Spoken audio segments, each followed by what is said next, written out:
He carried his briefcase on his right hand and held her handbag on the other. He followed the direction she gave him and drove her home. Throughout the ride, Ada said nothing. She just stared out the window like someone lost in thought. When they arrived, Ada didn't want James to come in, but he insisted on making sure she entered home safe. Evelyn frowned on seeing him. She was going to throw tantrums at him, but Ada stopped her quickly and urged James to leave. Ada walked in, slowly as if counting her steps, still in shock of what James had told her about his memory. Evelyn had so many questions to ask as she hurriedly made Ada sit. Ada began to narrate all that had happened when the door to the children's room creaked open. Evelyn's daughter came out with trembling hands and teary eyes. The ladies became alarmed. Iris is... She kept stammering. Ada did not wait for Evelyn's daughter to say more. She ran frantically to the children's room, wondering what was wrong with her daughter Iris. Her heart tightened when she met Iris on the bare floor, struggling for breath. Ada rushed to Iris and gently lifted her into her arms. The little girl was trembling all over. It's happening again.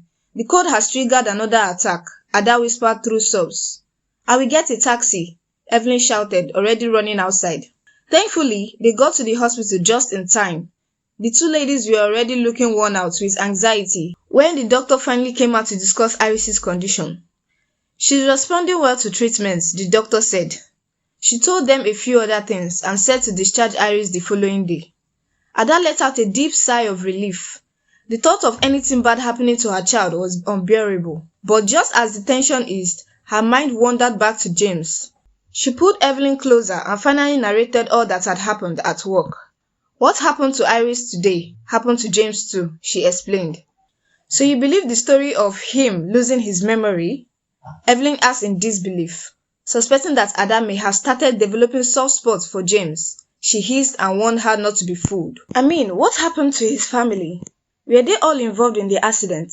Evelyn asked with resentment towards James's family. The next morning, Ada called James to take a 3 days leave from work. She expected James to be strict as usual and unwilling to give her any chance of slacking back at work, especially because of what had happened the previous day. But on the contrary, James approved of a 2 weeks leave. During Ada's stay at home, James would call asking of her well-being and to remind her to resume work when it's due without fail. Evelyn wouldn't go a day without making negative remarks about him. He is so unbelievable, Evelyn hissed one evening while preparing dinner. A very good pretender. I don't think he's pretending, Ada replied, plucking vegetables. Evelyn frowned. Please, I'm sure he's into other women. How is the restaurant business going? Ada cut in, trying to change the subject of discussion, but Evelyn cut on quick. Do you still like him? Evelyn asked. Ada froze. Her throat became dried instantly. She reached for a glass of water and gulped it down too fast. Her cheeks grew warm. Without a word, she rushed out of the kitchen. Evelyn didn't say anything. She just watched, somewhat disappointed as her suspicions got confirmed. 2 weeks went by quickly and Ada was to resume work. Evelyn watched her every move, the way she found it difficult to choose the perfect outfits, the way she carefully applied makeup. Even the perfume Ada wore was brand new. Evelyn rolled her eyes at this and went back to preparing the children for school. Ada alighted the bus with a pounding heart.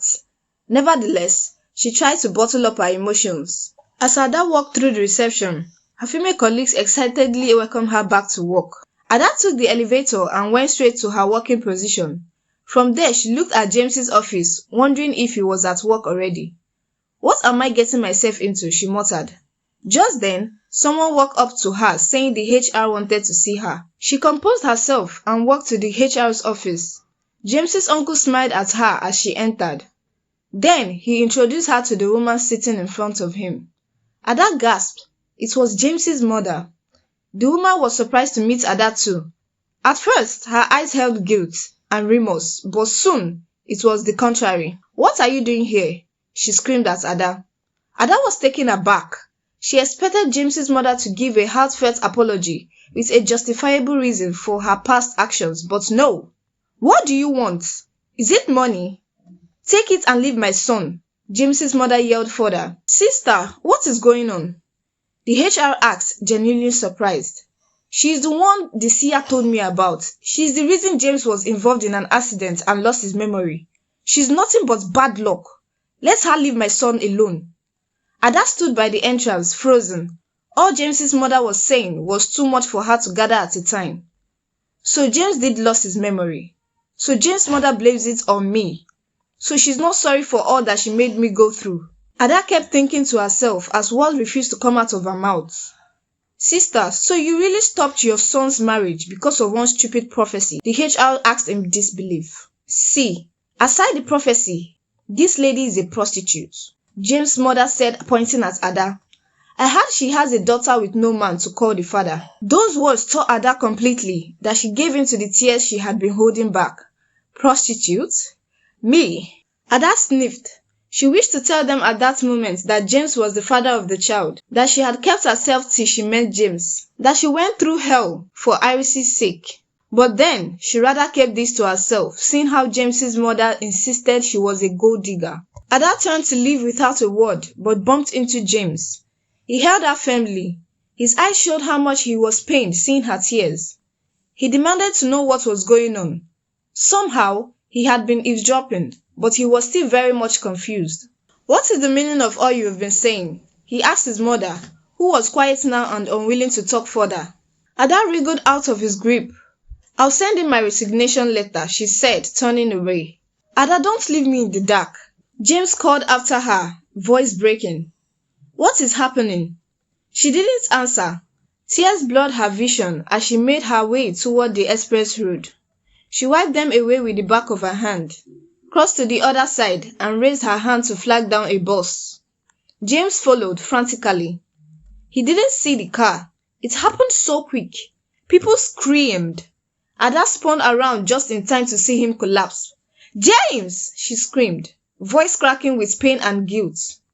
She ran toward him, falling to her knees beside his motionless body, her hands trembling as she touched his face. The driver leapt out, panicking all over his face. I'm so sorry. I didn't see him. Please let him go to a hospital.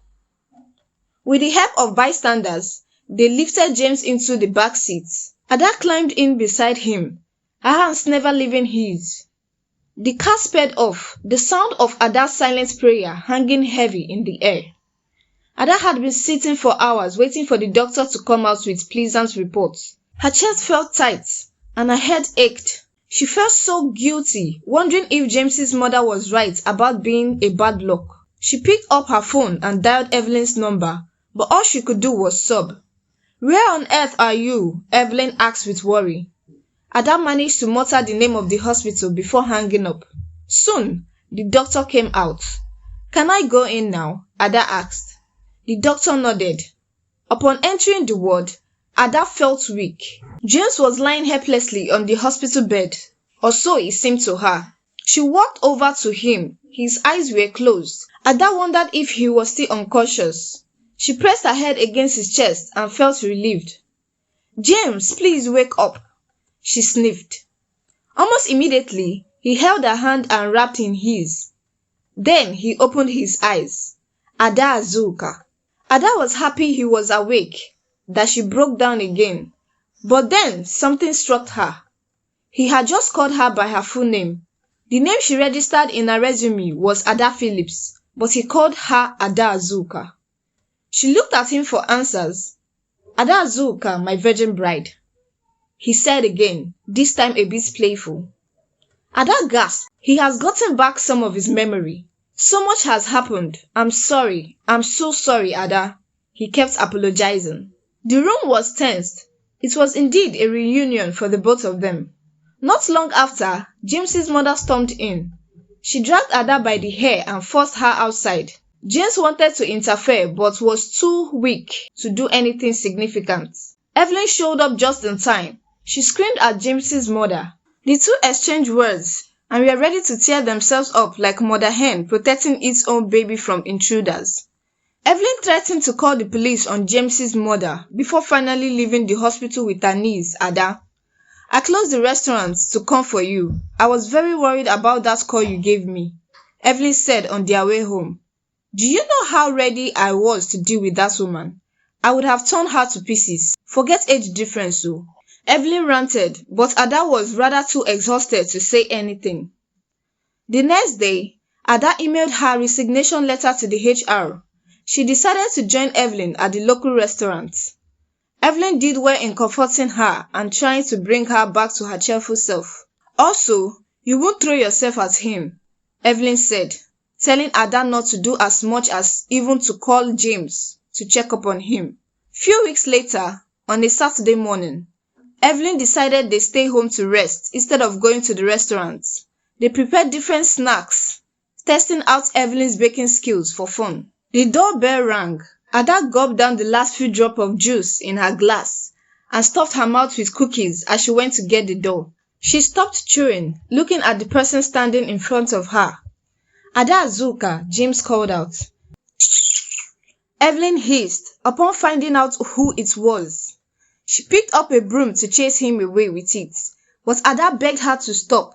She led James in and gestured him to sit on the sofa. Iris ran into the sitting room, laughing innocently, her face radiating beauty as she climbed up to Ada's lap. "Mommy, come and play with us," Iris said with a bright smile. Evelyn quickly carried Iris away and led the children to play in their room. James looked at Ada puzzled. "Is she our child?" he asked after a long silence. Ada avoided his gaze as she responded, "We have been doing just fine without you, James." James broke down. His eyes held pain. I'm so sorry for everything. Please give me a second chance." He explained that he had made his decisions clear to his family and was ready to take full responsibility of Ada and the child. Ada's heart longed for him, but she knew she needed to make decisions that benefited not just her, but her daughter too. She decided she wasn't going to give him a chance anytime soon. "Being married to a family where you have haters is one big problem," Ada said calmly. "Time will tell," she added. James was a bit disappointed, but he understood and respected her decisions. He wasn't going to stop proving himself a capable husband and father though. Evelyn, who was eavesdropping, was proud of Ada's decision. "My niece is a mother," she muttered with a smile, while contemplating whether to leave it up to Ada to tell her parents about all that had happened, or just spill the beans herself.